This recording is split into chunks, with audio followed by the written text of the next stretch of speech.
Hi, I'm Neal Lerner. I'm a faculty member in the English department at Northeastern.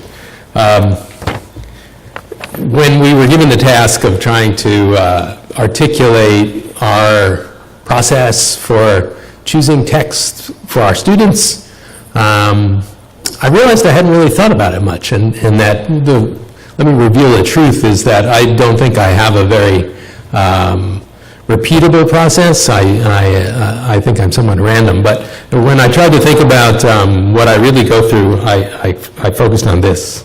My first stage was denial. Perhaps this will look familiar to you. Then anger, some bargaining with myself, a stage of depression, and then finally acceptance for the task that I have in front of me. So I'm actually really sort of coming out to you live. I'm teaching a new course in the fall. This is similar to what you heard in that what the process we go through when we're teaching new courses. I can't share with you every detail because I probably won't even remember every detail, but I'll give you a little bit of background. So I'm creating a syllabus and choosing readings, really right in the midst right now of choosing readings for an advanced writing and disciplines course. So writing in the disciplines or advanced writing and disciplines, AWD, is a required course at Northeastern. It's an upper division required writing course. It's been around for almost 30 years. Typically has about 3,000 students enrolled in it a year. And there's 12 different disciplinary versions of this. Advanced writing in the sciences, advanced writing in the technical professions, advanced writing in health, advanced writing in arts, media, and design, which is our newest one. And I'm introducing one, piloting in the fall with several colleagues, which is truly interdisciplinary, where interdisciplinarity is the subject of study. In almost all instances, students are coming from different disciplines, but this will be the first one in which interdisciplinarity really is the focus. And I looked at my roster of students who have pre-enrolled for fall, and they come from engineering, psychology, anthropology, psychology, all over the university. So it's going to be quite exciting that I'm really drawing from an interdisciplinary crowd. Students are typically juniors when they're taking this course, to give you a sense of that as well.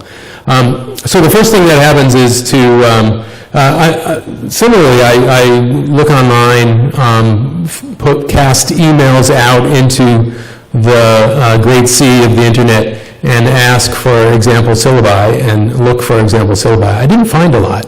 And what I found, I knew of writing programs that are known for interdisciplinary work, and when I finally tracked down the syllabi that I found, I was pretty disappointed, actually. So that was sort of both good and bad. I knew I was sort of starting from scratch. So in a very collaborative process, and that I really want to emphasize that, almost every step of the way here is very collaborative. This isn't me in my office alone coming up with some wording and some ideas, but it's working with my colleagues. So we had a couple of meetings last term for folks who teach within my writing program, who teach advanced writing in the disciplines, who might be interested in developing this course. And we threw around ideas. We gave ourselves homework to come up with assignments, and we just conceptually tried to understand what it was we were after. We did find some readings for that. A chapter from a very large text that we immediately agreed by Alan Repko, called Interdisciplinary Writing Research, that we immediately agreed would be too large and expensive to have our students as the texts for the course, but we wanted to have some sense of it. So given that, we came up with a course description, and we needed this because to get the course approved, we need a course description and a syllabus to get through the bureaucracy, essentially. So this was a starting point. And we came up with what I show you on the screen here. I won't read it out. You're welcome to read it yourselves. But you can see, as I said, the point of the course is to explore disciplinarity and interdisciplinarity. It's assumptions. How do disciplines do the work they do? And why do they do the work that they do? And as you can imagine, with students who are juniors who have, at Northeastern, you declare your major when you start, strangely enough. So students are really sometimes have a quite well-developed sense of themselves in a particular discipline or a major or a profession, and those are all overlapping categories. So they're well poised to, hopefully, to engage in this kind of work. The second kind of key document undergirds what this course is about, even before, and this all happens before I go and start looking for text, and that's the key point here, is that our writing program itself, and the writing program constitutes first-year writing, what most campuses have required first-year writing, advanced writing disciplines. We have a writing center. So we came in a 2-year collaborative process among all the instructors in the program. We came up with these 11 goals, or student writing goals, for those 2 required courses, and as well as the work that goes on in the Writing Center. And these are really, I don't have specific course goals. These writing program student learning goals are what is the framework for the course that I'm developing. And it doesn't mean that each of these 11 goals is something that students will achieve in my course, because truthfully, some will be more emphasized in first-year writing, some will be more emphasized in advanced writing and disciplines, but on the whole, they are an important backbone, really, for the work that goes on. Given those 2 documents, I had to write a syllabus to get that through the approval process, and again, did it collaboratively. Came up with these assignments, and this is really important in the steps that I take to develop a course. What do I want my students to do? It's a writing course. What do I want my students to write? And why, and how do those represent the values that I'm trying to impart?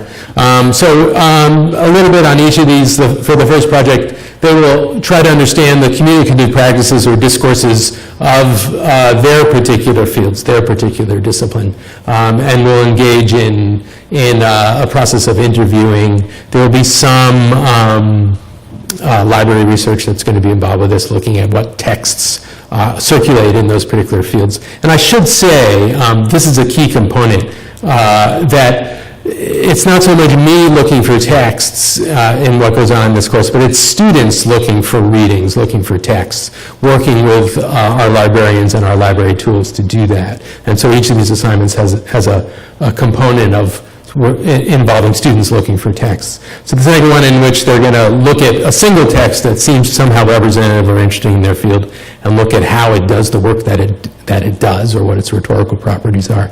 And third, how do their disciplines have a sort of public face, whether that's web-based or other kinds of ways. Could be very visual, could be text-heavy, I don't know. And then the fourth one, students are going to collaborate. What's a particular problem, and how do different disciplines go around examining that problem? Even the problem is shared, the methods, the theories, the assumptions, they might all vary according to the discipline. And then there's a few other writing components that sort of weave in and out. As I said, for each of these, students are going to be consulting texts. So once I've gotten all this together, it's my turn and my time to choose a text, and I go through those 5 stages I showed you at the start.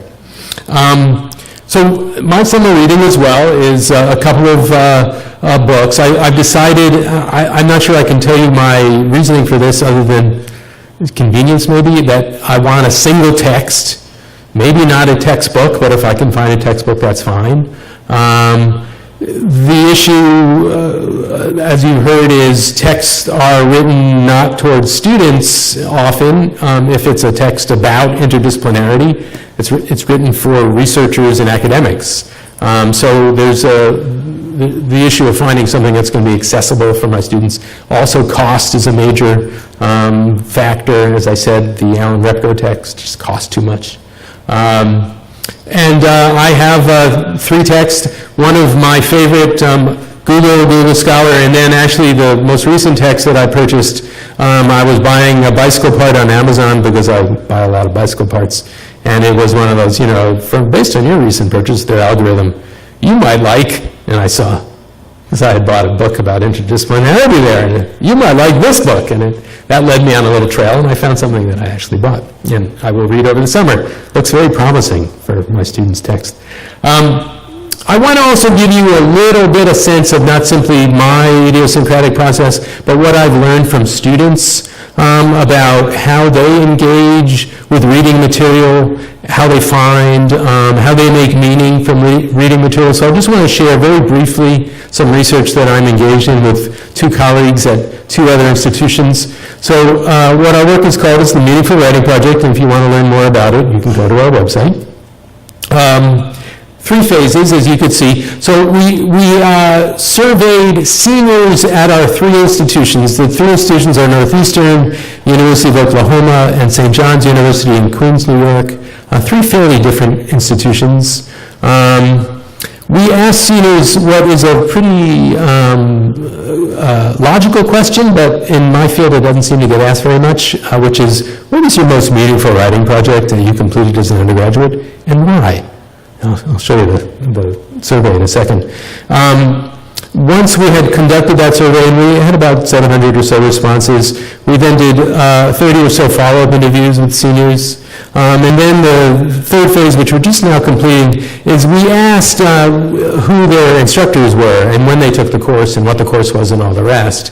And then we did a follow-up survey and are just completing interviews with the faculty who were named as sort of sponsors of those most meaningful writing projects. I want to share a little bit of the student side of that with you.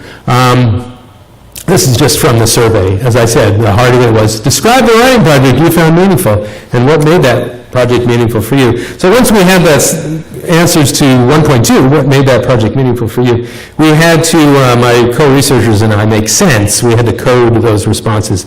And one of the codes that occurred fairly frequently, it occurred about 100 times, was one we called researching to learn. And I want to show you just three responses. I'll read them and show them to you on the screen. I think they'll give a good kind of insight into the way students use texts, make meaning from text, why it's important for them to find sources. So here's one.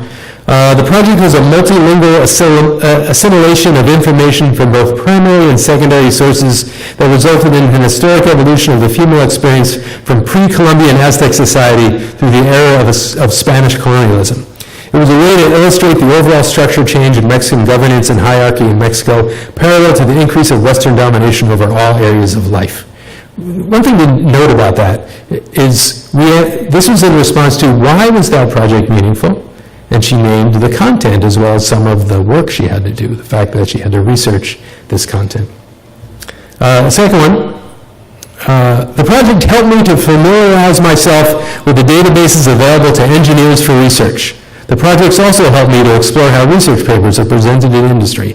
So very much as a novice kind of engaging with the essential tools of doing research in that field of engineering. And then finally, the last one, the project was meaningful for me because my research absolutely failed. And this is my pitch for failure here, actually.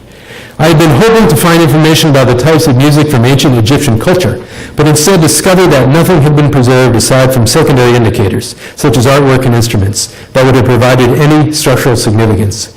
Having to move away from the original goal of my research forced me outside of my comfort zone and expanding my search to something more abstract, the method of Egyptian music and what might have been. And I love that one because of what I'm trying to teach my students, which is about the processes of finding material, of doing research, and how that sometimes fails. Those of us who teach often have heard students say, I couldn't find anything, and kind of turning that into a learning moment of sorts, and you can see the student generally did that for him or herself here.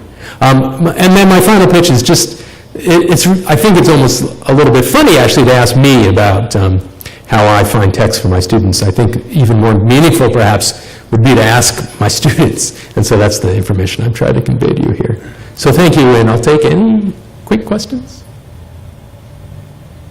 If there are none, that's fine.